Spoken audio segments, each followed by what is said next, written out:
Ang susunod na programa ay rated PG. Ito ay nangangailangan ng patnubay at gabay ng magulang para sa mga batang manonood. Dumating na ang kinakatakutan ni Zoe dahil malalaman na ni Doc RJ at Giselle na siya ang totoong tumula kay Lolo Pepe sa tulay kaya siya nakoma hanggang sa namatay. Nasa alanganin ngayon ang buhay ni Zoe dahil wanted na si Doc Carlos sa mga pulis dahil siya ang prime suspect sa pagkamatay ni Irene at ang pagkidnap kay Lynette. Nagbabala na si Doc Lyndon kay Zoe na sabihin na lang niya ang totoo na siya ang tunay na anak ni Doc Carlos para makatulong siya sa paghuli kay Carlos at pagligtas kay Lynette.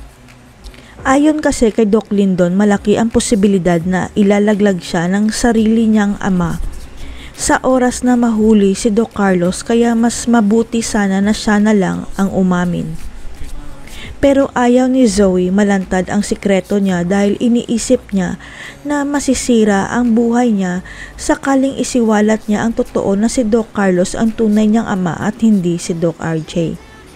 Ang hindi alam ni Zoe, nagsimula na ang pag-iimbestiga sa kanya dahil pinaimbestigahan ni Justin sa kilala nilang private investigator ang lahat ng tungkol kay Doc Carlos. Si Justin mismo ang nag-offer kay Giselle at Doc RJ na tutulong siya na paimbestigahan si Doc Carlos dahil gusto niyang tulungan si Annalyn na mahanap nito ang nanay Lynette niya. Pero sa pag-iimbestiga ng private investigator, kanyang natuklasan na may isa pa palang anak si Doc Carlos at yun ay walang iba kundi si Zoe Tanyag, ang anak ni Doc RJ.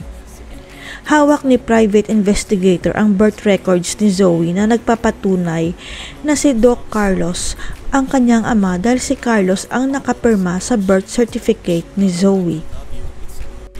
Dahil ang totoo, nagpabuntis lang naman si Moira kay Doc Carlos para pakasalan siya ni Doc RJ kaya alam na alam ni Moira na si Doc Carlos ang ama ng pinagbubuntis niya noon.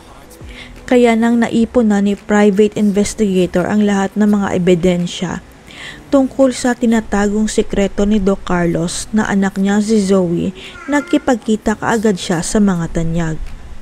Dito na malalaman ni Doc RJ at Giselle ang katotohanan na hindi nila kadugo si Zoe dahil sa tulong ng magaling na private investigator na kaibigan ni Eric at Justin. Kaya may pag-asa pa si Doc RJ para masagip niya si Lynette dahil kakausapin niya si Zoe na pasukuin na nito ang kanyang amang si Carlos para mailigtas ang buhay ni Lynette. Mapapatawad kaya ni Doc RJ at Giselle si Zoe kung pasusukuin nito si Doc Carlos? Malalaman rin kaya ng investigador na si Zoe ang totoong tumula kay Lolo Pepe? Abangan.